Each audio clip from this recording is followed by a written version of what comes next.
How to save a dying retirement plan part 2. All right, so we're going to go back to our scenario with John and Jane Florida, who moved from an expensive state to a lower cost state in Florida, 68 years old, and they're struggling. They're struggling to get by, trying to get an extra $500, $600, $700 a month to put them all up to the whole $3,000 a month, which they feel they can live comfortably on. And right now, they're nowhere near that. So let's dive right into it, part 2. So again, if you like what you see, subscribe down below, my friends, because we do a lot of topics here at the Heritage Wealth Planning YouTube channel. All right, so we left off in part 1. We had a 36% probability rate, all right, and that's not going to get the job done because they're going to run out of money. There's just no other way around that. In fact, if we even go to cash flows, just to reiterate, you can see if we go to invested assets, right there, accounts, they run out of money. Here's their taxable account. It goes to zero and when they're 91 years old, and there's their Roth IRA and traditional IRA. They both go to zero at 95. Now, again, the likelihood of them both living until 95 is quite small because the husband doesn't seem to be doing great. He's not imminent or anything like that.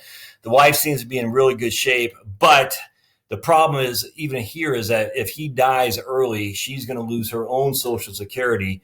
Now, they will reduce Medicare premiums and the Medigap that they have. So she will save $5,000 a year just from that alone, but she's going to lose $600 a month on her own Social Security. All right, so that's not a one-for-one replacement by any stretch. And I mean, at some point, you can only cut back so much when you're only living on $3,000 a month. So if one of those Social Securities goes away, we're in a world of hurt. No other way around that. So we got to do some serious work here. All right. So what can we do? All right. So we go back to the investments.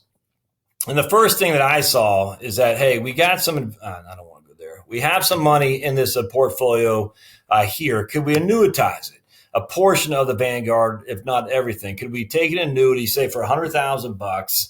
And we could take $100,000 off this portfolio that generate roughly 6% distribution rate for both lives, and that's $500 a month. All right, so that would get us there. But the problem with that is it only leaves us with $28,000 here and another $40,000, about $40,000 or so. So basically $50,000 of liquid cash left over. So we could do that, but I want to kind of save that as an ace in the hole if we need to. So I'm not a big fan of that by any stretch of the imagination. All right, so what else can we do? Well, we can go to Social Security. All right, so what if we suspend Social Security for 2 years? Remember, they're 68 years old. In fact, I just need to go back here and change their date of birth because I want to put them right at the beginning of the year. 68. Yeah, there you go. That's good. Okay, so I want to make sure they're 68. They are. All right, so they're 68 years old. So they have 2 years before they hit 70. So what I want to do is I want to suspend their Social Security. All right. So what we're going to do is we're going to take their amount that they have now is 608 times 1.16. So for 2 more years, they'll get Social Security. So they're not going to get it for now until they hit 70, but for 2 more years, they'll get it. And it'll be 705. All right. Because we're going to suspend it, 705 for Jane. And we're going to say we're starting that and we're just going to leave it like that. Oops, we're gonna say take it at 70. Bear with me just a second. And I think I did want to leave it not at full retirement age. We're gonna say what I had 550 before. So she should get 705 a month under my calculations, and he should get 1008 times 1.16. He should get 1169 at 11. Yeah, there you go. Okay, looks good at 70. So let's see what we have. It won't be that. Let's see. So I want to go back and see what their Social Security, if it's going to stop. In fact, when they suspend it and get it back again, what's their Social Security going to be? We're going to go to inflows.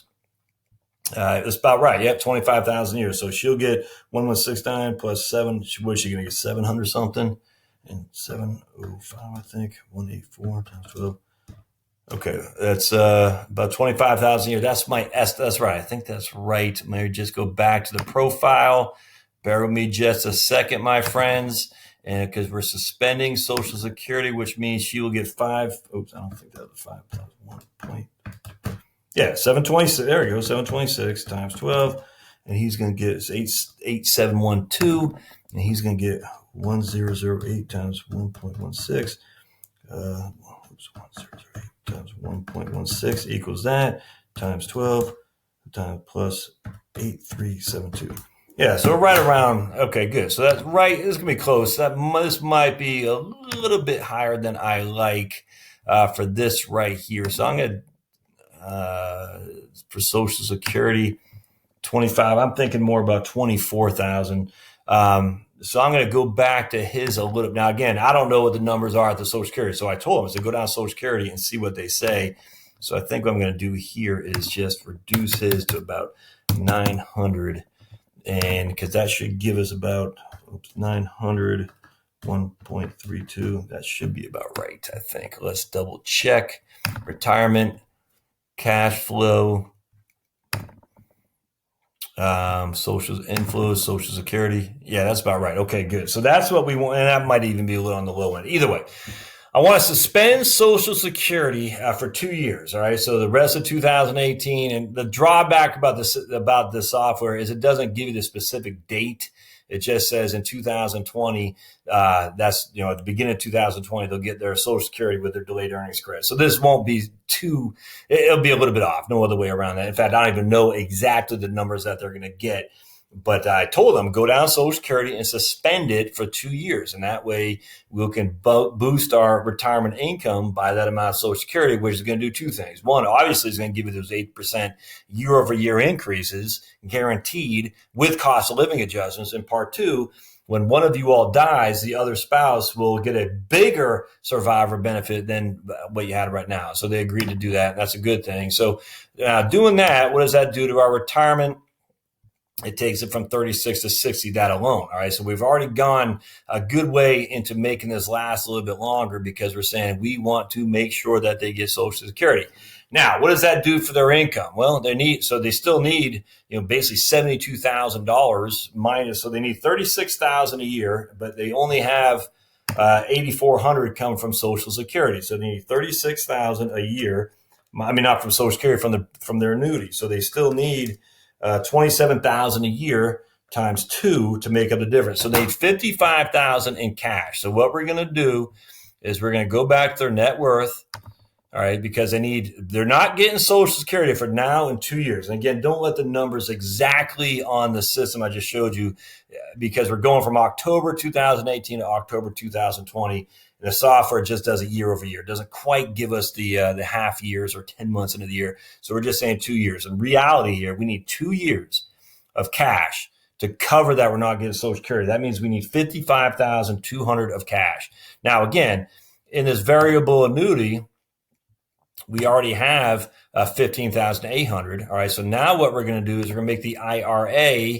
We're going to make that all cash too. So we're just going to say $20,000 here. All right. So that we're going to say that, and then we're going to get rid of this right here.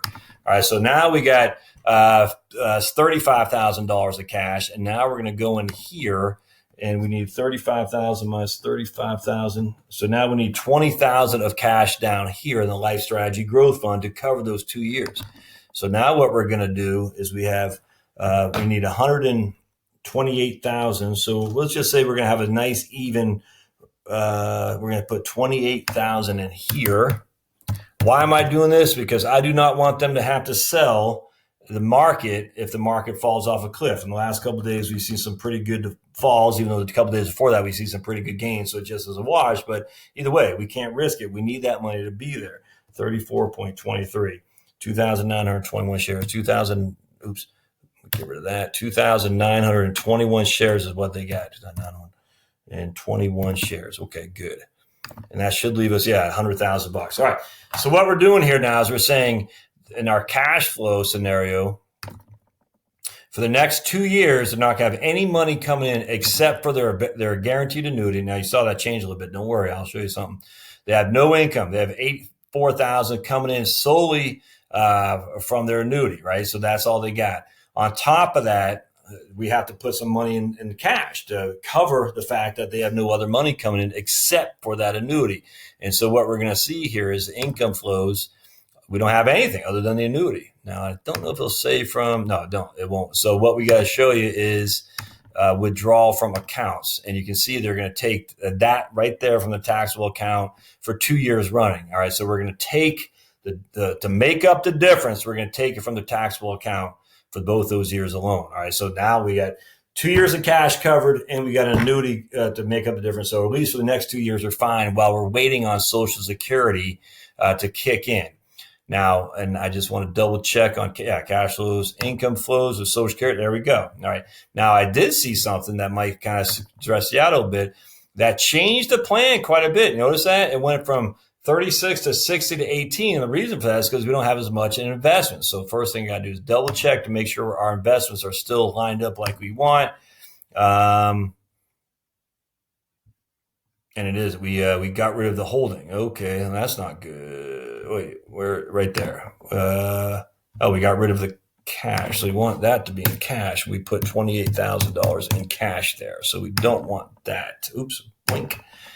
All right, good. So that should be 130. Yeah, 127. Okay, good. So somehow I didn't hit save. So always got to hit save.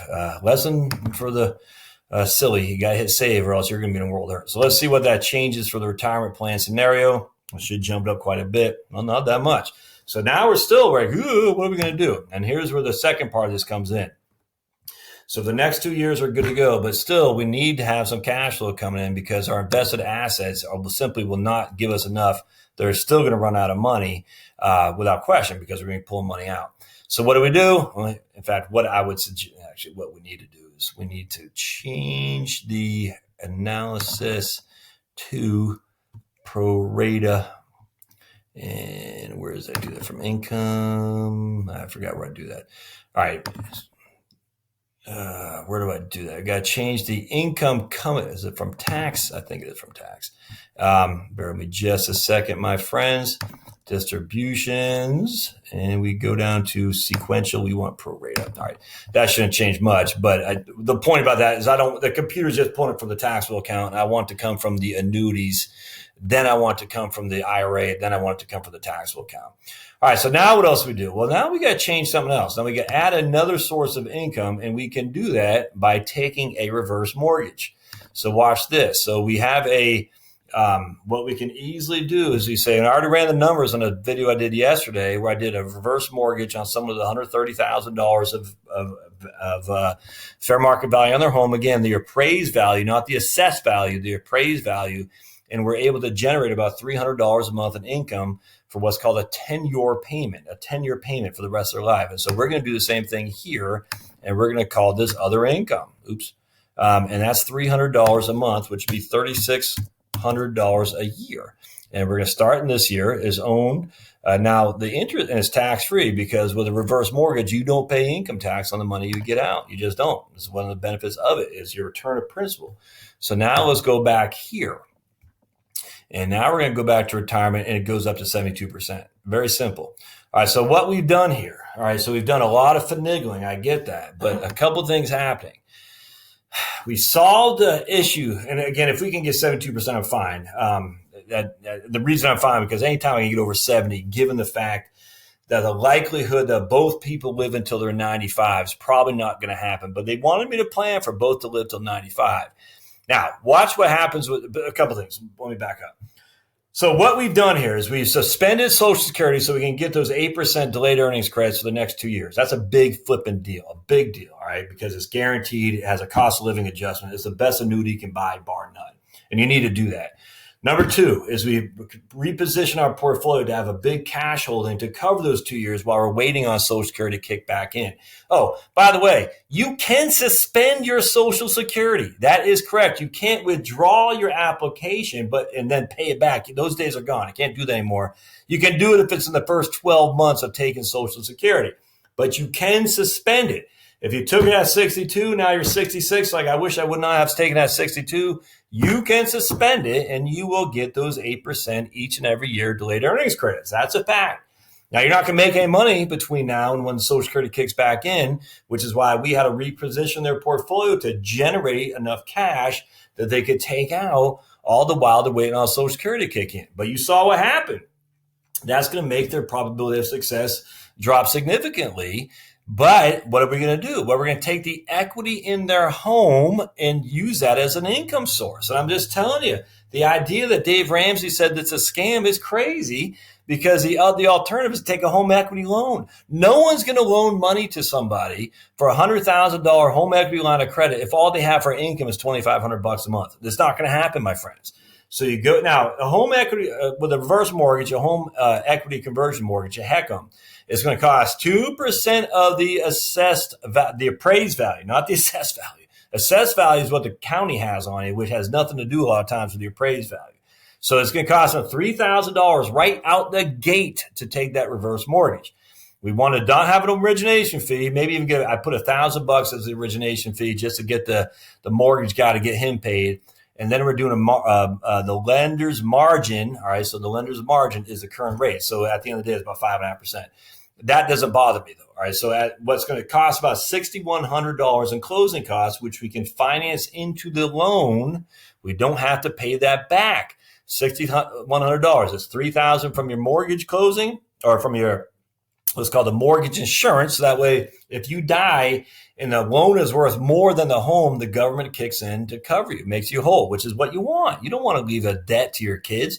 So what we do is just 2% of the appraised value. In this case, the appraised value is $150,000. It's $3,000 for mortgage insurance.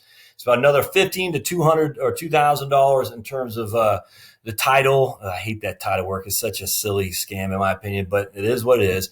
The appraisal is going to come on you. The faxing, they always got to cost money to fax from point A to point B. You're going to have to pay to sign the closing docs. You got to pay for the pencil in which to do that. It's crazy.